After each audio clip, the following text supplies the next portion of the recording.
Okay, Brent. Okay, Josh. This is Speak Now or Whatever.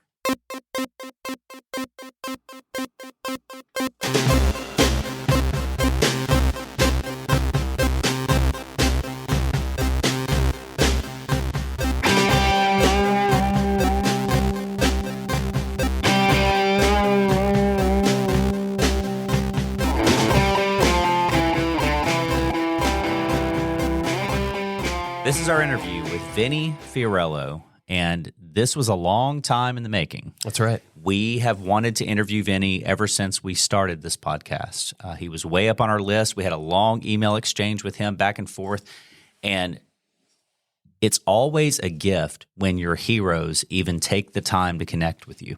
Yeah. And respond to something, respond to a message. And, he's one of the big ones, too. And this was the case. Exactly. This was the case with Vinnie. We sent a random email to him, a random message, and he responded. And then we worked it out over many months. But this is a big deal to us. And for those of you who don't know, Vinnie Fiorello co-founded Less Than Jake, one of the bands that has been one of the biggest influences in our lives.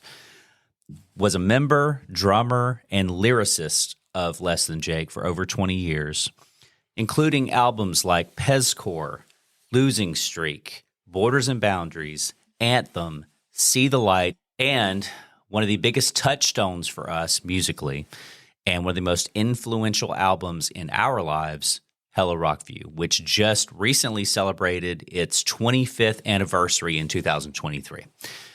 Vinnie also co-founded Fueled by Ramen Records, Paper and Plastic Records. He co-founded the Punk Rock Museum along with Fat Mike of NoFX, which is about to celebrate its first anniversary. That's right. Which we get to talk to him about a little bit in this interview. He's a member of the Inevitables, music that he creates, people that he plays with. He's a partner in Wonderland Custom Tattooing in Gainesville, Florida. He is an artist, an entrepreneur, and creative force, and it was a thrill to talk to him. He also has a CBD company called Sailor Diggins. Sailor Diggins? Mm-hmm. Yeah. There we go. I looked him up. They have pre-rolls. He didn't talk to us about that. No, he didn't. I actually had it on the list to mention to him, but no, he didn't mention it. So, but the biggest thrill for us, I think, was just getting to talk to him, period. That's one thing. But also getting to tell him how much his music, the music that he's created, he's no longer with Less Than Jake, but the music that he's created, the lyrics that he's written, how much that means to us. Mm-hmm. And the fact that he continues to create, he continues to put his creativity out into the world is so inspiring. Yeah. And so it was just such a thrill to talk to him. I can't wait for everybody to hear what he had to say about what the Punk Rock Museum is doing. If you haven't been to the Punk Rock Museum, Brent, you've been. Yes. But if you haven't been, it's just a treasure trove. Absolutely. Of punk rock music for the last 50 years. It's pretty overwhelming. It's there's a lot of history there. I mean, one of my favorite parts, there's just a section of just the Clash. Yes. I mean, it's beautiful. I mean, notes and lyrics and, pictures of Joe, just kind of, just there. It's incredible. And what I didn't get to tell him this, and there's so many things we could have said to Vinnie. We could have gone, this could have been 3 hours, but for the sake of brevity, we kept it condensed. But if I go to the Punk Rock Museum, if I get to go, I would love to go. I would probably stand and just stare at the Clash section for a long period of time. Yeah. I mean, I imagine that there are some sections of that museum where people they're walking through and then they just get stuck. Yep. They just stare because they're just locked into, this is my favorite band, or this is a piece of history I didn't know. Yeah.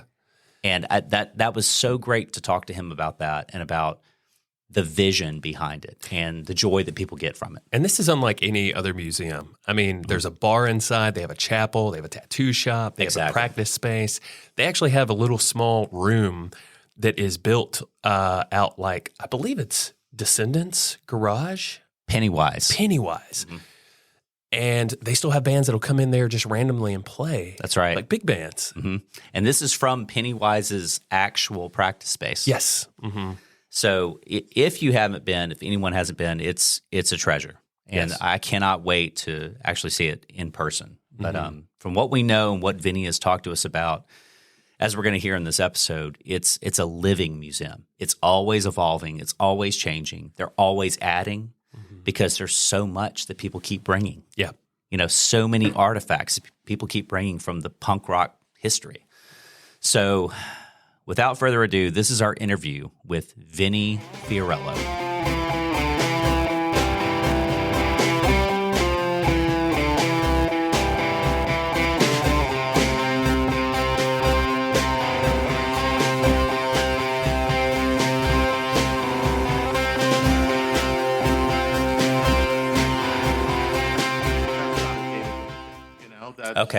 That operates independently with my partner, and I'll pop in every now and then, and it's cool. But my day to day really is the punk rock museum. Absolutely. So with tattooing, that was one thing I was going to ask you for sure, because that was a new thing to me is seeing you being involved in the tattoo world. So you're not doing the tattooing? I could hack my way through it. But no one wants to get a hack tattoo by me. Right. I would think. You know what? I could sit down and I could do it, but it's not what I wanted to do. What I really wanted to do was have a place for artists that I really love. My partner, who I think is an amazing tattoo artist, his name's Eric Jazvac. For him to have a spot to grow and being the awesome artist that he is. So cool. Wonderland is his sort of playground, so to speak. I'm just a solid advisor and occasional accomplice to it. Exactly. Nice. And you're you're still in Gainesville, correct? Correct. Okay. And so the Punk Rock Museum opened up in 2023 to the public, right? Yes, April 1st, April Fool's Day. Yeah. Extremely punk. Yeah. I haven't been able to go yet. I've been extremely excited about this entire endeavor ever since I first heard about it and heard that Mike was involved and just saw it happening and that you were a co-founder of it. Brent has actually been to it, but I still haven't gone, but I am so thrilled that it's even in existence. Well, here's the thing. It's that it's 12,000. Let me go back. When I say to somebody who doesn't know, hey, I co-founded a museum, it's the Punk Rock Museum, they expect it to be like, a storefront. Yes. Of some sort, right? Mm-hmm. And then I go and dig a little bit deeper into the explanation. It's 12,000 square feet, 2 floors of punk rock from the 1970s to the current crop of punk bands. Tattoo shop, bar. Mm-hmm. People are like, I can't believe that exists. It's an oasis. And I go, yeah, I know. It's a total oasis, right? And I firmly believe after, we're in our second year right now, and we'll celebrate our second anniversary April 1st, right? So we'll have the 2 completed years April 1st, and it's a learning curve, man. It's like everything that I've done prior, but it's unlike anything that I've ever done prior, right? So. I've owned record labels. I've done, the creative work in the band. I've been on tour. I've done and ingrained myself in the punk rock community. But man, it feels so familiar, yet it's so foreign at the same time, because it is in Las Vegas. Las Vegas is most definitely a attractions-based city, right? Mm-hmm. So whether we want to believe it or not, Punk Rock Museum is an attraction in Las Vegas. So I've never marketed an attraction in Las Vegas before. Or museum for that matter. So for me, it's been a really cool learning curve and applying a lot of what I learned and 3 decades of working inside and outside of music and applying that to the Punk Rock Museum. Right. It's cool. But it's crazy too because I mean, there's so much stuff there. It's insane. Mm-hmm. I mean, you guys could probably fill. I'm assuming that's just like 1/3, maybe 1/4 of the stuff that you guys have. It's probably 1/3. Maybe a little bit more than that. And if we had double the space, we could most definitely fill double the space. That's insane. Gosh. Here's the thing, right? Is that the deeper that you go and the more sort of detailed and very like, getting in the minutia of punk rock music, you could step back prior to the 70s in New York, where that's where the exhibits start primarily. Mm-hmm. There's a small little window of proto-punk. But if you dug into proto-punk, you could tack on, another 5 years or more in front of the 70s. If you go upstairs and truly dive into punk and hardcore and pop punk and, punk influenced pop music and things like that, it could go forever and ever and ever. It's a massive deep dive that is scary, but at the same time, it's thrilling, right? It's that, if you go upstairs and you look and you go, oh, look, there's sort of in the new corner, it's a Linda Linda's and Scowl and go to Ice Nine Kills and things like that. All of a sudden, those bands are not really the new crop of bands that are becoming popular, because they've already become popular. And the way of Ice Nine Kills, they're on tour with Metallica. They were opening up literal stadiums. There's another crop of bands that are gaining, let's call it knocked loose, right? Mm-hmm. That went from, we released this record, and then all of a sudden it gained momentum. And by the time that the end of 2024, they were on TV and playing Jimmy Kimmel. Yeah. Yep.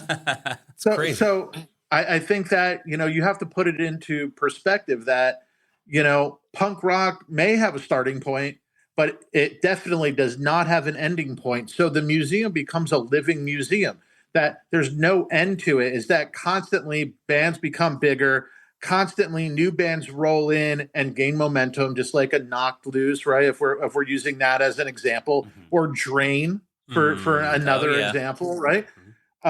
And all of a sudden you're searching, and that story of punk rock grows, and it grows exponentially. So for me, the museum becomes this very cool living entity that doesn't have an end. The story continues always. Yeah, totally.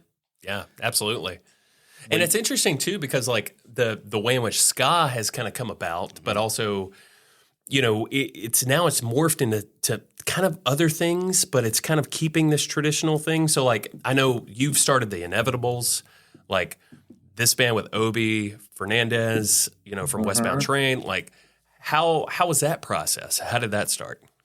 Well, like I'll go back to what you just said real quick. It's that when Less Than Jake first started, and we were going, hey, we want to combine punk rock and ska. There was maybe on your one hand was their references. Yeah. Right.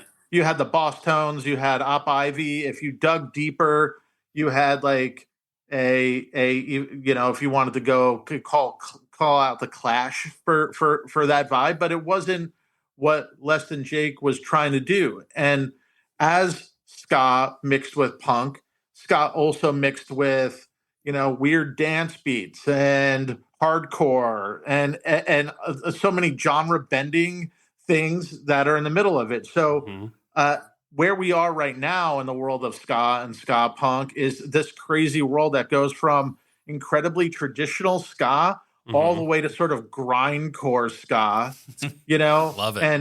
and folk punk ska and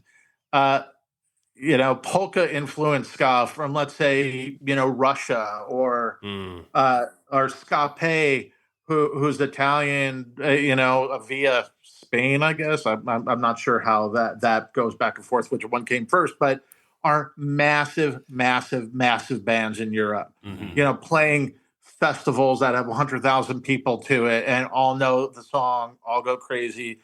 and it's cool. So with that said, the inevitables, when COVID happened, me and Obi, we were talking about, hey, what are you doing? What's your COVID project? What's the thing? And I was like, I don't have one of those, man. I don't have like what I'm doing. He's like, well, do you have lyrics? And I shared like a bunch of lyrics because I continue, since leaving Less Than Jake, I continually write.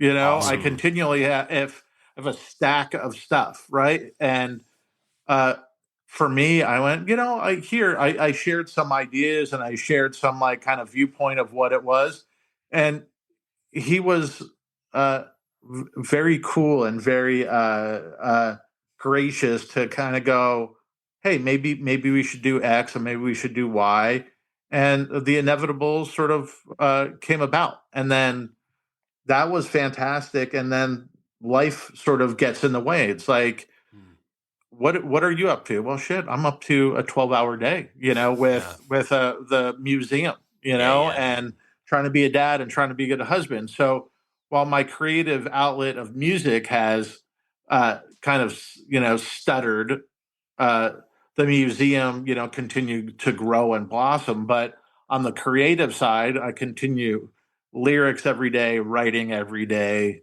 ideas every day. I'm so glad that you brought that up because it's one of the main questions I wanted to ask you as a lyricist is that what you're doing all the time? Like, are you creating? Are you writing? Things come up. You have to get it down like every single day. Always. Man. Always. Every day. And it's the creative process is all muscle memory, right? Mm-hmm. And if you there's that statement of you use it or lose it, right? Yep. And if you don't continue the process of being creative, you lose it. So for me, it doesn't matter. It could be, hey, I'm going to write, some poems where it takes 5 minutes to do and it gets out. And then there's some things that it's a moment of inspiration. You go, I'm going to write this, take a week and write this a short story based on XYZ. Mm-hmm. Hey, I have a bunch of lyrics or a bunch of ideas about lyrics, and do it that way. And mostly I float in the lyrics, poetry, short story range because I find myself very ADHD when it comes to creative idea, right? And want to get it.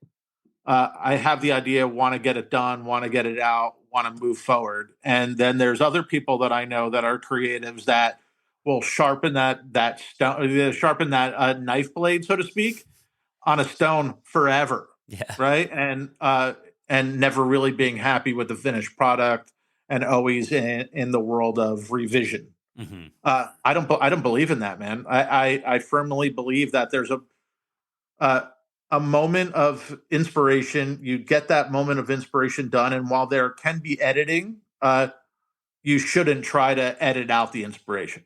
Right. And if the inspiration was a good ideas stand on their own without a lot of editing. If you really have to edit it and you really have to like put it on the stone and try to sharpen it up, maybe it's not worth the idea. Sure. Right? Sure. So to answer your question, I know it was a long way around. I write every day. Yeah. Whatever it is, poetry, lyrics, short stories, and just if it's babble and doesn't go anywhere, it gets out. Right. And one way or another, you're telling stories. It's one way or another, man. Yeah. And I'm okay with that. The thing about, people go, oh, you spent, it's 27 years and Less Than Jake. Do you miss touring? Yeah, I miss touring, but I just miss the travel end of touring. I don't miss like, the downtime or being away from family. And the number one thing that I sort of miss is not being in a silo for creativeness, right? Yeah. So Less Than Jake would write songs, I would write lyrics, we would play those songs. We would put those songs out. Those songs would be critiqued by X, Y, and Z, right? Mm-hmm. Sometimes rightfully, sometimes haphazardly at best, right? Yeah. But what I'm doing currently is creating in a silo where I just am creating and I'm not really looking for a critique. I'm not putting it out there going, you should tell me how you like my 35 poems I did in October. You should tell me how I,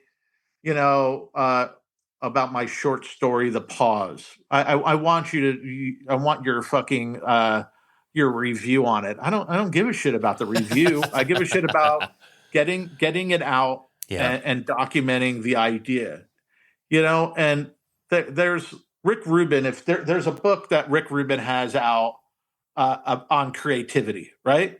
And he like sort of laid this thing out, and I firmly believe it, that these sort of good ideas and these ideas kind of just are already exist and are out in the ether, and you have to be a good antenna to be able to pick it up and pluck them off. And if you don't do it, somebody else who's a antenna who's willing to pluck the idea out of this ether will do it. So for me, I firmly believe that I don't want to put the antenna away. I want to constantly be a receptor of these things that come to me and have them out before someone else has them. Makes total sense. And there's drones in New Jersey. I don't know.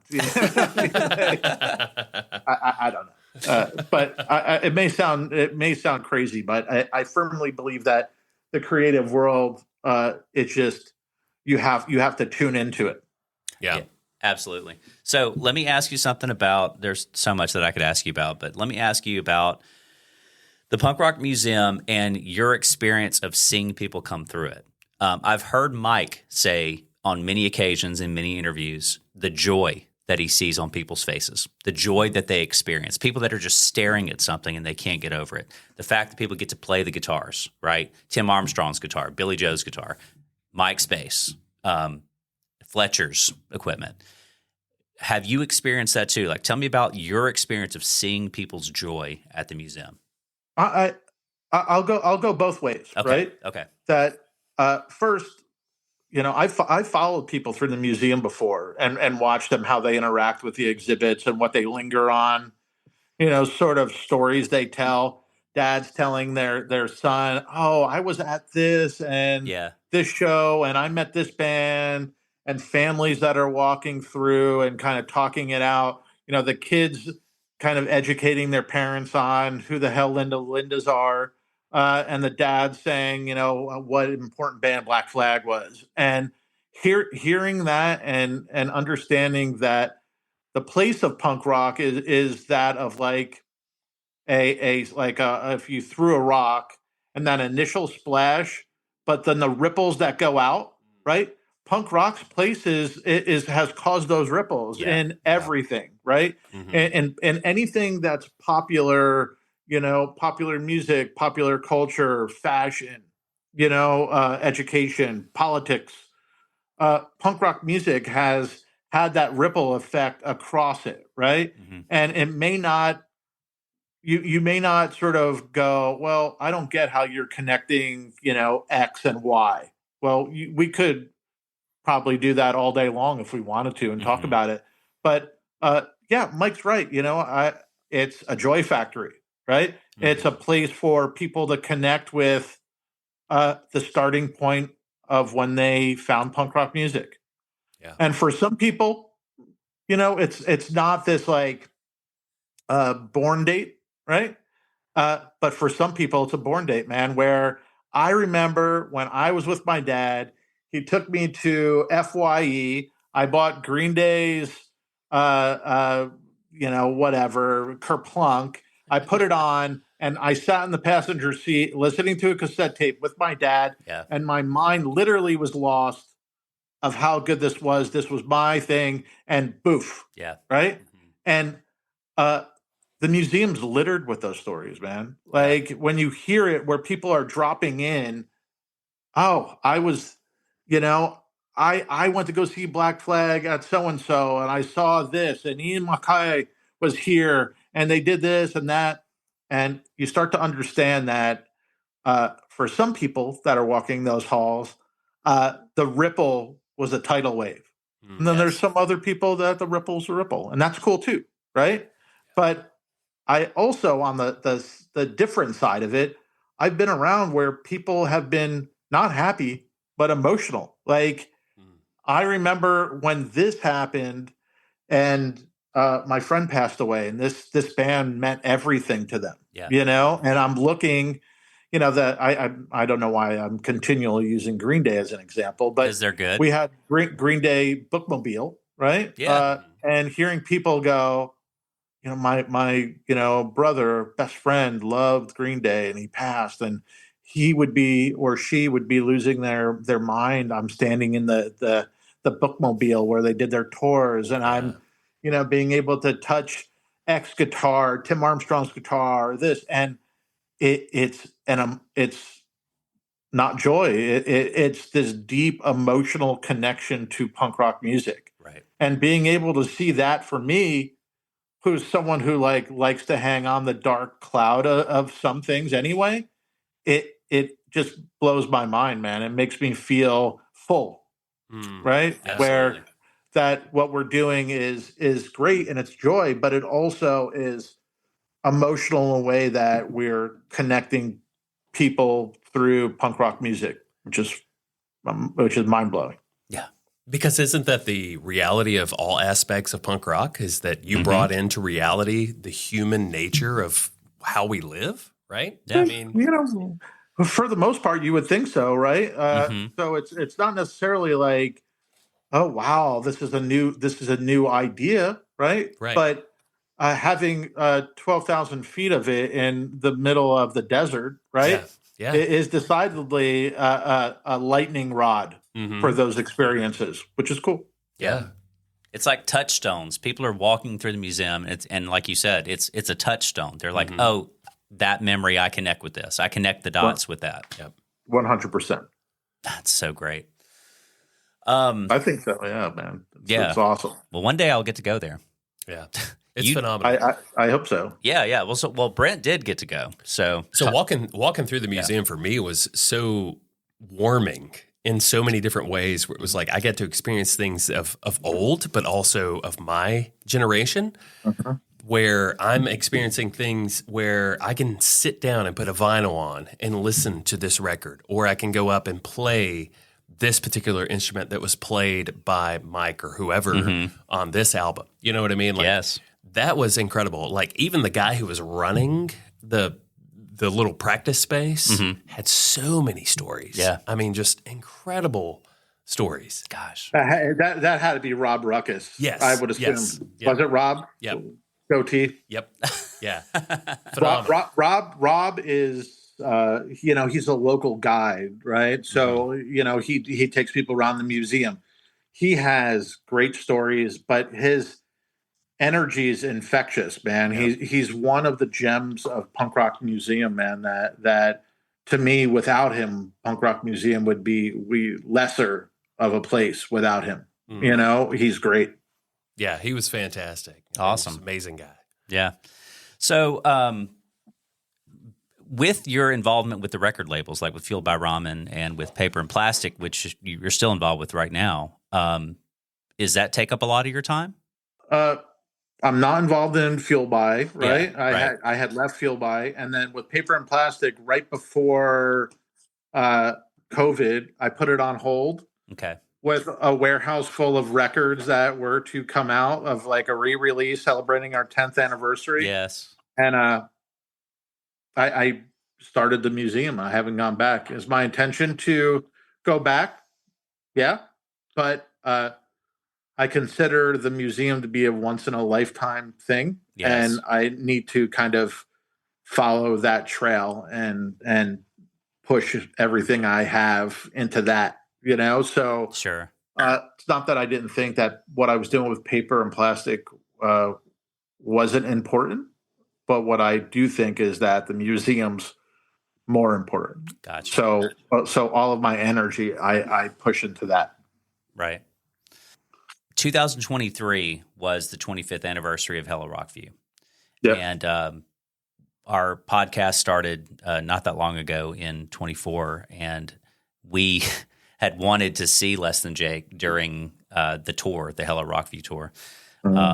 This album, if I can go back to this for just a minute, Sure. this album meant everything to us in 1998. Thematically, we came across it, and very, very much like what we do with this podcast, we talk about our connections to the ideas, to the stories, to the memories of when we found something. I had already had Losing Streak. I liked Losing Streak. My friend put on a cassette tape, Hello Rockview, and we never took it out. A cassette tape. That's how old we are. We put the cassette tape in, and we couldn't take it out.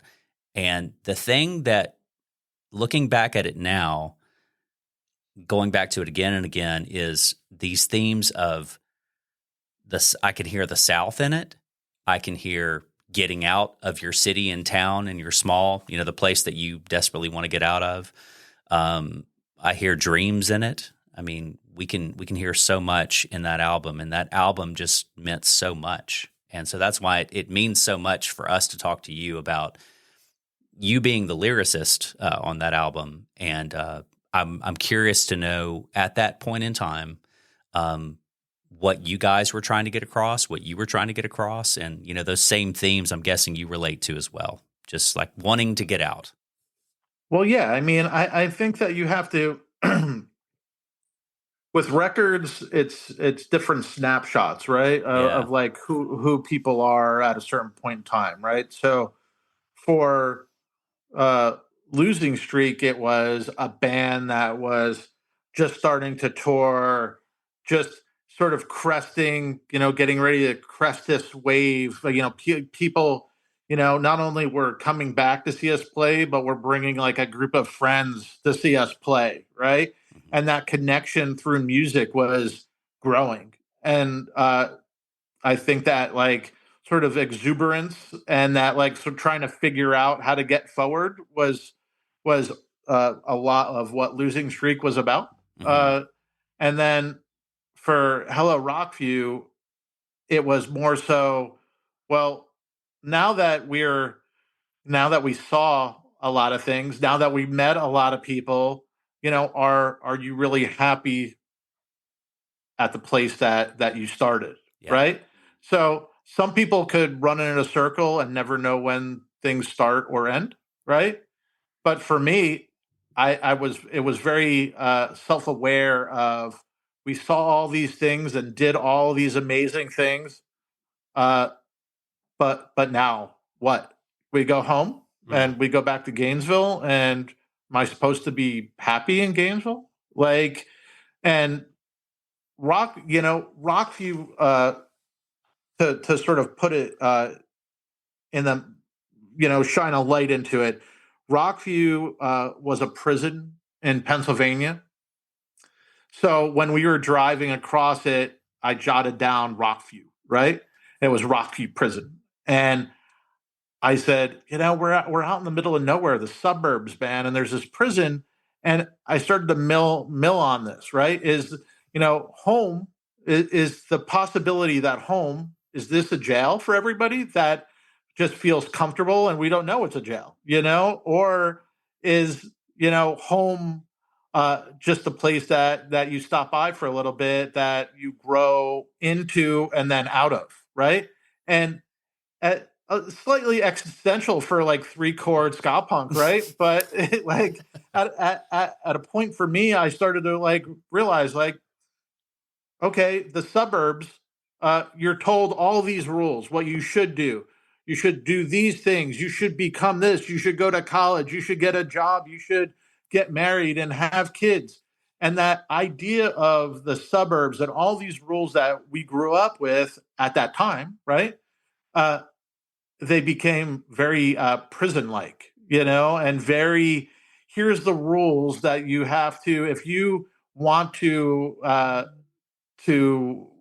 not only survive but thrive, here's all of your rules. And Hello Rockview is simply like a record that tries to sift through those feelings of, I know what is supposed to be, but I don't necessarily want to do those things, and are the suburbs, and the way that we're growing up, is that the jail cell? And you see on the cover, this guy that's in this, in this suit, and his wife that's, dressed up in this very 50s, 60s esque style, right?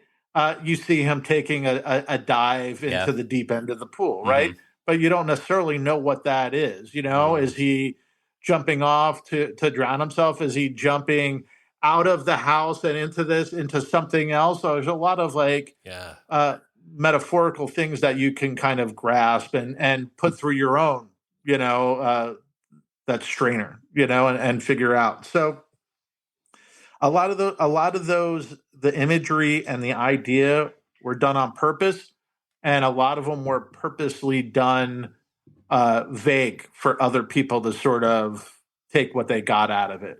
Yeah. So what you're saying is that I was right. What I'm saying is you were 100% right. This idea of getting out, it's exactly what I was talking about. I mean, that was kind of the thing. Yeah, you look at the artwork, and that puts a puzzle piece together for me where, it's this guy jumping in with a suit into a pool. It's fantastic. Love it.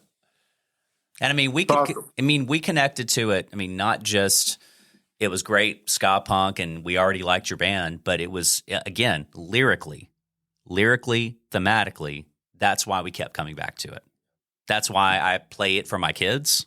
I mean, that's why we can connect to it, years later. Yeah, I love to hear that, right? Mm-hmm. And Hello Rockview is a record for me that when people talk about, they usually talk about it as a whole, and that's not a lot of records. So it's true. If someone goes, "Oh, In With the Out Crowd, Rest of My Life," that was the song. That was the song. It's not.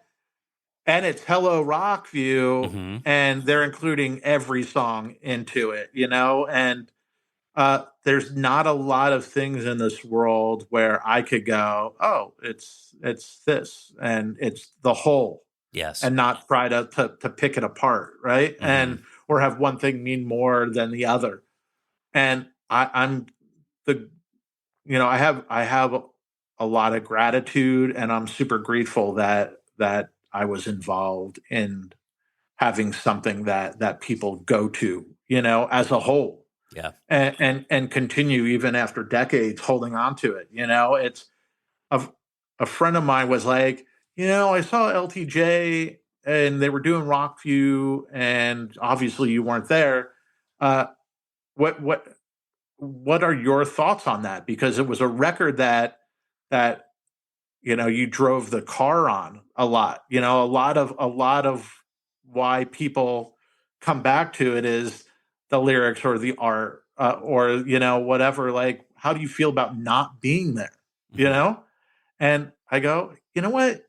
In the moment, if I really think about it, I miss that hour of playing, but I only miss it because of that chemical reaction that happens between the band and the people that are there listening and reacting, right? Yeah. It's nothing else. And my reply always is that, like, just being stoked that people show up and are excited and talk about it, talk through it, talk after it, and just having that ripple, if we go back, circle it all the way, having that ripple of Hello Rockview and my involvement in it continually going. Sure. It feels awesome, man. I don't have to be there to enjoy the fact that there's a lot of people that are enjoying it. Yeah, 100%. We talked about this in our last interview that we did about the difference between the album and the EP. And since you're talking about Rockview and we're talking about it being a complete whole, one complete statement. And we talked about this in our last interview. Do you see the album as still being massively important? Like, you're releasing like a full statement, apart from like an EP, apart from a single, like the album still matters.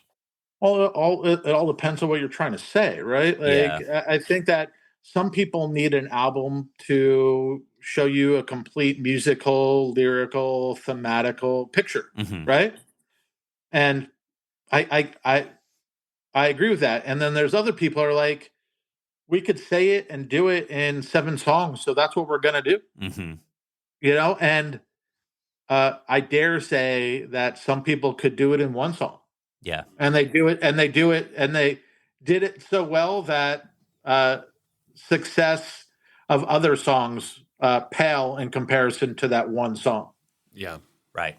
So, like, it all depends what you're trying to say.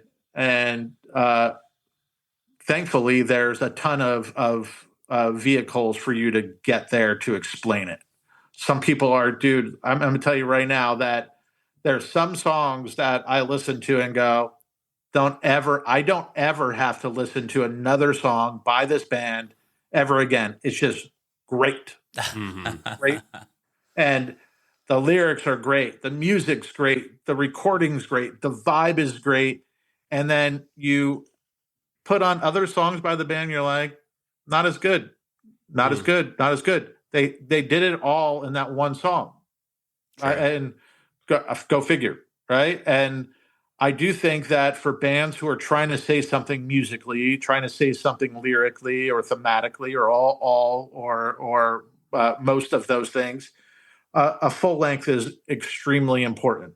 But the way that people digest music, when not if, but when I start releasing more music, I find that a full length record really doesn't serve it, right? Like, I think that the listener digests music very in small doses. So doing a record, there's not many people who would go, I'm going to spend 45 minutes with this record of an unknown band or a band that I kind of like. They're going to find that 1 song and go, like, I'll just put this on a playlist and I'll go back to that, and this will be awesome. So for me, being able to release 1 song at a time and try to make it that best as I possibly could, saying everything, doing everything in the way of thematics and recording, I'd rather release music like that. If, let's say, I went back to Less Than Jake, I would go, dude, we're doing a full length and we're going to do it where it's absolutely insane, because people crave that out of a legacy act. Yeah. Not so much. Oh, I have a new band, so I'm going to put out 45 minutes of music. I defy anyone to get through that. Right? It's like, because they're not invested yet. Sure. Yeah. And if they became invested, maybe they would. Yeah, I agree. Because I've never been, let me go back to the Punk Rock Museum for a second, and you didn't tell me this, so I'm going to get this from Vinnie. Is there a section or a splinter in the Punk Rock Museum of ska music? Ska-punk, yes. Ska-punk. Okay, cool. That's what I was wondering. It's right outside of the Pennywise jam room. Oh, okay, cool. Mm-hmm. So it traces it all. Big D, Voodoo Glow Skulls. Yes. Less Than Jake is in there. Yeah, I wondered that too. Okay. That's one of the Aquabats outfits. Is in there. Yeah. Oh, really? Yeah. Okay. Yeah, there's ska punk is represented in there, and I thought so. I think that there's a point though where, if we wanted to go on a deep dive of ska and ska punk, we could probably fill up a hallway worth of stuff. Yes. Right. Yes. Yeah. But you sort of have to. It's a limited space. It's a dynamic space where, things come in and things go out. You have to float what people are looking for too. Mm-hmm. As well as things you love too, and the people involved love. But having something from Dead Kennedys or Bad Religion or Operation Ivy. Those things, the bands that belong on the Mount Rushmore of punk, you have to have those things, and there is a Mount Rushmore of ska, whether it's the Boss Tones and Op Ivy, it's a Real Big Fish or a Less Than Jake or whoever, you have to try to at least represent those bands. Yeah. I wondered too, this is kind of a tangent here, but when you guys started in the 90s there in Florida, were there any immediate influences of ska there? Like, was there any ska bands in Florida? Well, you got to realize, Florida had a really good ska scene, whether it be, let's say, Magadog was there from Tampa, but it was traditional ska. It wasn't ska-punk. Was there ska-punk bands? No. Was there traditional ska bands? Yes. The Holsteins, the Usuals were from Gainesville. You had massive scenes in DC, like the Pie Tasters were there, and the Scalways, or you had New York Toasters, you had Boston Bim Scala Bim. You had these bands, but it was all very traditional ska. That third wave of it, influenced by the Specials more than anything. But then you had bands that were on the fringe. It's the Boss Tones were out early on when Less Than Jake first started, and it's like we knew that we liked what the Boss Tones were doing, but we knew that they were leaning more on like a rock side with a gruffy vocal, where we wanted to lean more on, like a Epitaph or Fat Records band, speed and melody, but then adding ska and horns to it and kind of whipping it up. The band that truly was transformative to me and Chris when we first started Less Than Jake was Snuff, right? Yeah. And listening to Snuff, it was so fucking fast and so catchy, and they had a trombone. And I said to Chris, I go, dude, we got to do this. This is what there's no touch point. I can't show you what the touch point is, but I know that if we take equal parts ska, mixing them with, a Fat Records type band and adding a horn or two horns or whatever we're going to do, and let's figure it out. Yep. There was no blueprint. There was no roadmap.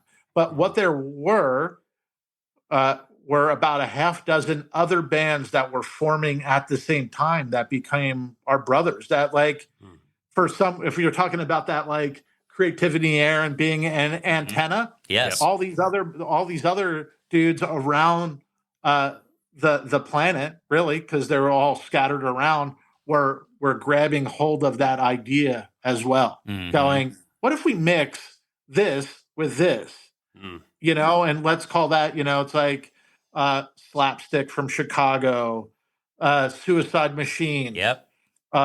Where you go, dude, when our first or second tour and we were running into these bands going, how did you even put this together, man? Like, we don't know each other. There was no internet. There was nothing being recorded and shot out. It was literally us getting our first record and going, fuck, like, there's bands that are doing the same thing, and that common thread was a lot to do with Skank and Pickle, right? Where Skank and Pickle, though, never really did what a Suicide Machines or a Less Than Jake or a Slapstick were doing. Right. But they were doing more fun. They were having more fun.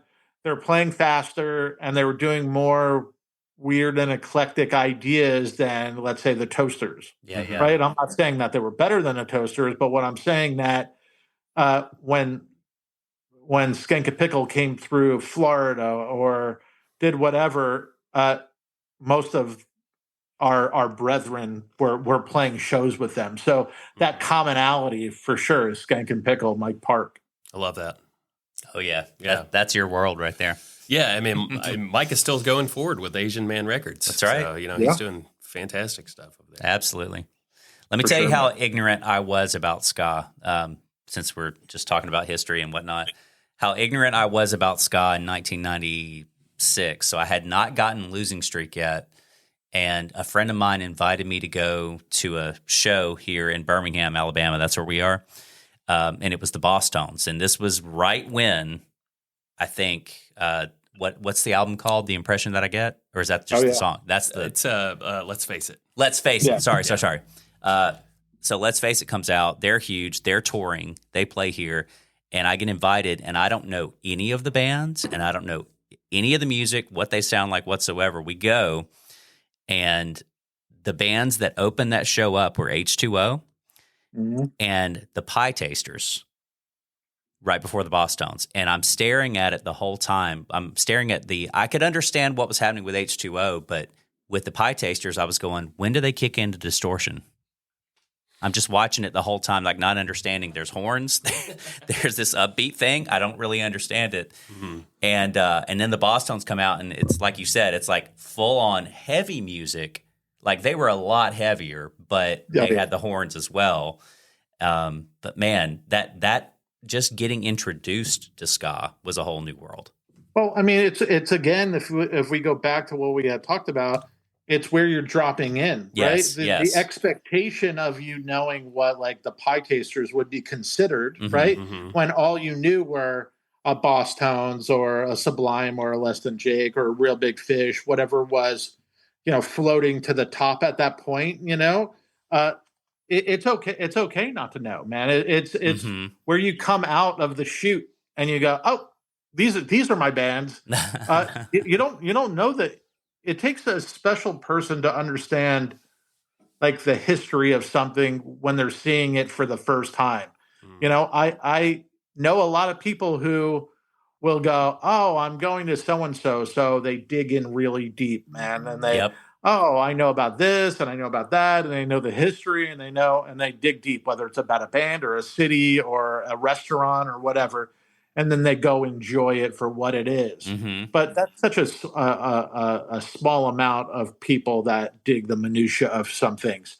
Most people just at face value are like, is it catchy? Do I like it? Does it make me feel a certain way? Fuck yeah, it does. Or fuck no, it does not. And they either move on or they pull it in closer, Sure.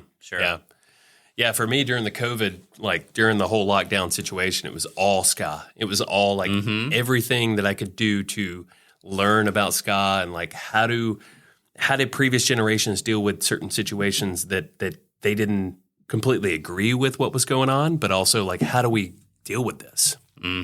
Yeah, it's crazy, man, because there's this like sort of meme that like.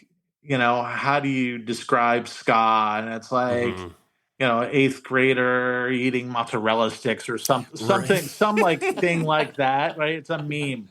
I have seen this. I don't agree with that. I've seen this. Well, yeah, I agree-ish with it, meaning that like when I listen to, if I go and I put on, let's say the Boss Tones record, that Let's Face It record, and Royal Oil comes on. Or, something else, and I'm listening to it, I can understand that, like, sort of like satisfied. This is like sort of catchy, and it's kind of throwaway because it's so catchy, but man, it feels so good. And it's just right. And I get it. And when I think about mozzarella sticks, I think, oh yeah, it's like not the best food, but damn, it's good. It's filling. It is good, right? Yeah. It scratches the itch, right, of stuff. But I do think that, like, for me, I use ska-punk music as comfort music, right? And then when I want to get, like, sort of, in my head, I go to, like, a Billy Bragg, and I get my head with Billy Bragg. Or if I want to go deeper, I do Bright Eyes. And, oh, man. Connor from Bright Eyes, if you're talking about modern lyricists that are phenomenal, he's one of them. Absolutely. He's done a good job. Yeah. Yes. He's still at it too. Yeah. He's a prolific songwriter, great lyricist, and I if I want to get caught in a moment in myself, get caught in an emotion, like I'll go to Bright Eyes catalog, get lost in it for a few hours. Yeah, that album, awesome. That album that had Bowl of Oranges on it. That's one of the albums that I get lost in. Lifted or the Soil, yeah. That album is fantastic. Yeah, I mean, and it's, you go into like a Billy Bragg, or you go into even like early Bruce Springsteen. Those are records that are moments, man, and introspective and make me go deep. Where, if it's Suicide Machines, destruction by definition. Yes. This is great. Just I'll eat a bowl of that Suicide Machines mozzarella sticks, right, and feel okay about it. The one record, though, I can say that puts me in my like feels in a huge way. That's a ska-punk record. Is MU330 Crab Rangoon. Oh, and it is what a good album. It is a good album, but it's a really like dark and sad, but done in such a happy and peppy way. But man, like I could go deep and dark on Crab Rangoon, man. If I listen to it, I'm like, oh God, this is gonna stop it halfway through. Yeah, go take a break, come back to it, go find something else. Put the toasters on after that. Yeah, or Real Big Fish, or the Aquabats, or anything that's just like up and fun. Right. Well, Vinnie, what I want to tell you in all sincerity is that your lyricism has been incredibly influential to us. Absolutely. Your lyricism on Hello Rockview, that entire album, has inspired us in a way that we can't really verbalize right now. Yeah. And it's meant such a great deal to us, and there will never be a time that me and one of our best friends will not be riding in the car blasting Hello Rockview at the top, at the top volume, beating on the dashboard, singing every lyric, and connecting to it emotionally. Mm-hmm.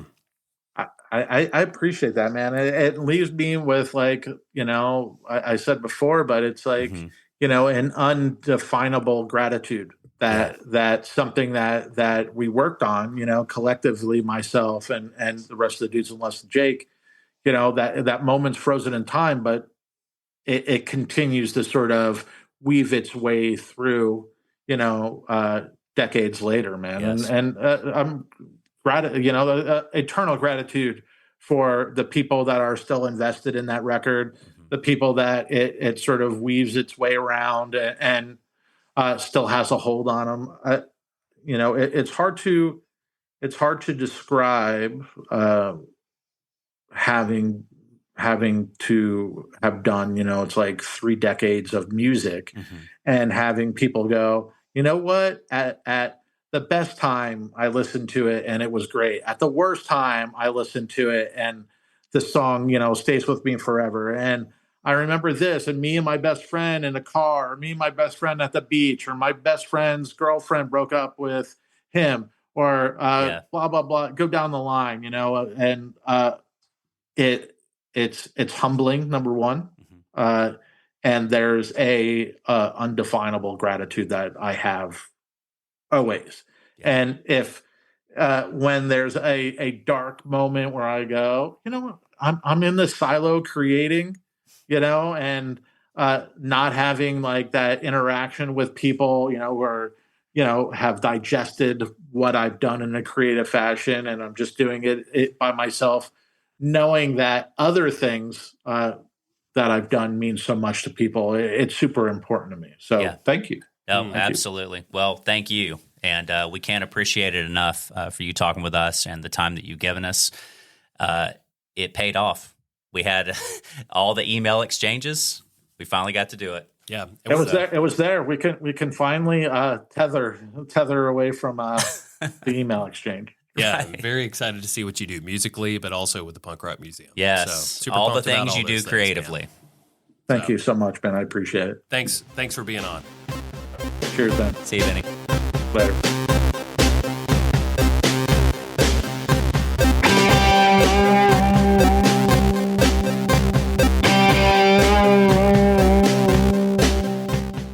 We'd like to take the time to thank Workplay here in Birmingham, Alabama, for allowing us to record and edit our episodes in their dedicated podcast studio. If you or someone else you know is interested in starting a podcast without the hassle of purchasing equipment, please reach out to Workplay at workplay.com.